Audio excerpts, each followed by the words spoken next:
Simultaneous linear equations in three variables, मतलब simultaneous linear equations का मतलब होता है कि दो या दो से ज्यादा जब हम लाइंस ड्रॉ करें और अगर वो कंकरेंट हों, एक ही पॉइंट पे मीट कर रही हों, तो वो पॉइंट उनका सॉल्यूशन कहलाएगा और हम कहेंगे कि ये साइमल्टेनियस लीनियर इक्वेशंस है। ठीक है, लेकिन इसमें चूंकि वेरिएबल दो थे इसलिए मिनिमम दो इक्वेशंस रिक्वायर है। जितने वेरिएबल की तादाद होती है उतनी इक्वेशन रिक्वायर होती है। अब फर्ज करें मैं एक इक्वेशन लिखता हूं जो कि है x plus 2y plus z equal to 4। अब इसमें तीन वेरिएबल है, एक x अननोन है, y भी अननोन है और z भी, मतलब मुझे तीन क्वांटिटीज को जो है वो मेजर करना है, उनकी वैल्यू को ढूंढना है। तो इसके लिए मुझे तीन मिनिमम रिक्वायर होंगी इक्वेशंस। अब दूसरी इक्वेशन फर्ज करें मैं लिखता हूँ 3x minus 2y plus 4z is equal to 7, जो कि एक खास कंडीशन के बाद ही लिखी गई है। ठीक है, और इसी तरह से यहाँ पर 3x plus 4y minus 7z equal to 18। अब ये वो तीन इक्वेशंस हैं। अब ये साइमल्टेनियस जो linear equation in three variables तब कहलाएंगी कि अगर मैं इन तीनों इक्वेशंस को ड्रॉ करता हूँ, इनके ग्राफ को ड्रॉ करता हूँ, सारी बात है कि थ्री डायमेंशनल जो ये स्पेस है उस पर ये ड्रॉ होंगी क्योंकि इसमें तीन वेरिएबल्स आ गए हैं। ठीक है ये लाइन लेकिन 3D में होगी। अब फर्ज करें ये फर्स्ट लाइन थी, ये सेकंड लाइन की इक्वेशन है। ठीक है, इसे लाइन 1 कह रहा हूँ, इसे लाइन 2 कह रहा हूँ, और ये मेरे पास लाइन नंबर 3 है जो कि यहाँ से मुझसे सही तरह ड्रॉ नहीं हुई।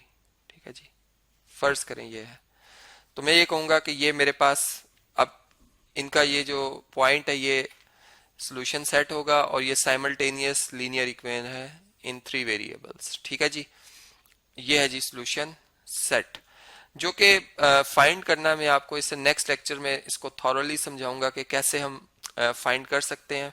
यहाँ पर हम एक ऐसा करते हैं कि चलें एक सिंपल सी इक्वेशन सेलेक्ट कर लेते हैं और ये सॉल्यूशन देखते हैं कि कैसे फाइंड, इनको सॉल्व करना बल्कि देखते हैं कैसे किया जा सकता है, और ये भी देखा जाए कि क्या ये साइमल्टेनियस लीनियर इक्वेशंस हैं या नहीं है। ठीक है, फर्स्ट करें x plus y minus z equal to 4 है, 2x प्लस z ये इक्वल टू 7 है, और 3x माइनस 2y ये इक्वल टू 5 है। ठीक है, अब मैं कैसे सॉल्यूशन फाइंड करूं? दो इक्वेशंस हो तो चले हम सब्स्टिट्यूशन मेथड यूज कर लेते हैं या कंपैरिजन मेथड यूज करते हैं। अब यहाँ पर तो तीन इक्वेशंस आ गई हैं। ठीक है, तो इसके लिए हम ये इस तरह से करेंगे कि कोई एक वेरिएबल को एलिमिनेट करेंगे। ठीक है, अब देखें अगर इक्वेशन नंबर 1 और 2 को अगर आप ऐड करें, हम यहाँ पर ऐड कर लेते हैं, तो इससे क्या फायदा होगा? उससे z और यहाँ से z वेरिएबल एलिमिनेट हो जाएगा। तो हम एडिंग लिखेंगे, एडिंग इक्वेशन 1 एंड 2। ठीक है, तो पहले इक्वेशन नंबर 1 लिख लेते हैं, x plus y minus z is equal to 4, और 2x प्लस जेड, यहाँ पे 0 टाइम y है इसलिए मैं 0y लिख रहा हूँ। ठीक है, इज इक्वल टू 7, और इन्हें हम ऐड कर रहे हैं इसलिए यहाँ पर हम ऐड का सिंबल यूज करेंगे। ठीक है, ये 3x हो जाएगा, यहाँ पे प्लस y आ जाएगा और z से कैंसिल, इज इक्वल टू, इसको हम ऐसे भी लिख सकते हैं, plus 0 time z is equal to 11। ठीक है, और यूं भी लिख सकते हैं कि x plus 3y sorry y plus 3x is equal to 11। ठीक है, इसे हम कह लेते हैं कि ये इक्वेशन नंबर क्या है जी? 4 है। अब देखें इसमें दो वेरिएबल रह गए हैं, जबकि हमारे पास जो इक्वेशन नंबर 3 है इसमें अगर आप देखें तो 3x minus 2y equal to 5 है। अब यहां से x को एलिमिनेट किया जा सकता है और y बिल्कुल हम सेपरेट कर सकते हैं। ठीक है, तो पहले मैं इक्वेशन नंबर 3 लिखता हूं, फ्रॉम इक्वेशन EQN 3 क्या लिखेंगे हम? 3x, या चलें पहले y क्योंकि लिखा हुआ है, माइनस 2y पहले ये टर्म लिख रहा हूं, plus 3x is equal to 5, और ये है इक्वेशन नंबर 3। ठीक है जी, अब हम इन्हें सब्ट्रैक्ट कर लेते हैं। यहाँ पर मैं ये पार्ट रेस कर देता हूँ। ठीक है, हम यहाँ पर इन्हें सब्ट्रैक्ट कर लेते हैं। यहाँ पे लिखेंगे सब्ट्रैक्ट, सब्ट्रैक्टिंग। ठीक है, और हमारे पास जो जवाब आएगा उसको मैं इस लाइन के नीचे लिखूंगा। देखें सब्ट्रैक्ट करने से साइन चेंज हो जाएंगे, 3x इस माइनस 3x से कैंसिल, ये प्लस हो जाएगा साइन चेंज होके और यहाँ पे माइनस आएगा। अब अगर आप देखें तो y में 2y ऐड करें 3y आ जाता है, जबकि 11 में से 5 माइनस कर दें 6 आ जाता है। और हम ऐसा भी लिख सकते हैं कि y अगर 3y इज इक्वल टू 6 है तो y इज इक्वल टू क्या होगा 6 डिवाइडेड बाय 3 के, तो y किसके इक्वल आ जाएगा 2 के। ठीक है, अब देखें y भी हमें मालूम होगी, y की वैल्यू, इसको आप चाहें तो y की वैल्यू इस इक्वेशन में भी दर्ज कर सकते, जिससे आप x की वैल्यू बड़ी आसानी से फाइंड कर सकें। ठीक है, चले मैं यहाँ पर सेपरेशन लाइन लगा लेता हूँ और यहाँ पे मैं लिख रहा हूँ कि put y is equal to 2 in equation number 4। ठीक है, अब फोर्थ इक्वेशन क्या है देखें, ये लिखी हुई है y plus 3x is equal to 11। इसका मतलब कि 3x किसके इक्वल आ जाएगा 11 माइनस y के। अब y आप रिप्लेस कर रहे हो किससे 2 से, तो 3x is equal to 11 minus 2। ठीक है, यहाँ पे यूज किया हमने y की वैल्यू को, तो ये हमारे पास कितना रह जाएगा 9, और x किसके इक्वल आ जाएगा 9 डिवाइडेड बाय 3 के।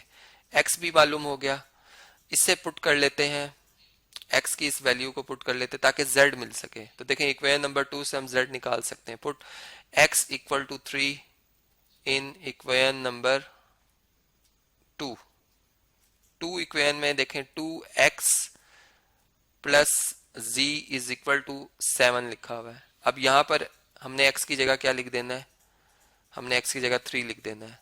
ये हो जाएगा 2 multiply by 3 plus z is equal to 7, 6 plus z is equal to 7, z is equal to 7 minus 6 को दूसरी तरफ शिफ्ट कर लें, देयरफॉर z जो है वो इक्वल टू क्या आ जाएगा 1। तो ये देखें हमारे पास x, y और z की ये वैल्यूज आ गई हैं। अब अगर मैं x देख लें 3 है, y 2 है और z 1 है, मतलब 1 2 3 रिवर्स में। अगर हम इन गिवन इक्वेशंस में इनको दर्ज करें, बल्कि यहाँ पे लिखी ही हुई है, इस इक्वेशन को मैं यहाँ से कॉपी कर लेता हूँ।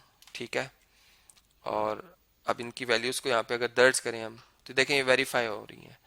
x की जगह 3, y की जगह 2, z की जगह 1। तो देखें 3 प्लस 2 5 में से 1 माइनस करें 4, ट्रू हो गया। यहाँ पर आप x की जगह 3 लिखेंगे, 6 प्लस z की जगह 1 7, तो 6 प्लस 1 7 जो कि ट्रू हो गया। इसी तरह यहाँ पे x की जगह 3 3 9 माइनस 2, y की जगह 2, तो 9 माइनस 4, क्योंकि 2 2 4 होता है, 9 माइनस 4 5, ये भी ट्रू हो गया। इसका मतलब कि ये जो हमारे पास एक ट्रिपल आया है जिसमें x 3 है, y 2 है और z 1 है, 3 कोऑर्डिनेट्स हैं। ठीक है, ये basically is a solution set. ठीक है, और इसका मतलब हुआ कि ये लाइंस कॉन्करेंट है, इनका ग्राफ ड्रॉ करेंगे, एक ही पॉइंट पे मीट करेंगे, ये वो पॉइंट है जो हमने फाइंड किया है। और ये हम कह सकते हैं कि ये तीनों जो सिस्टम ऑफ लाइंस हैं ये simultaneous linear equation in 3 variables हैं।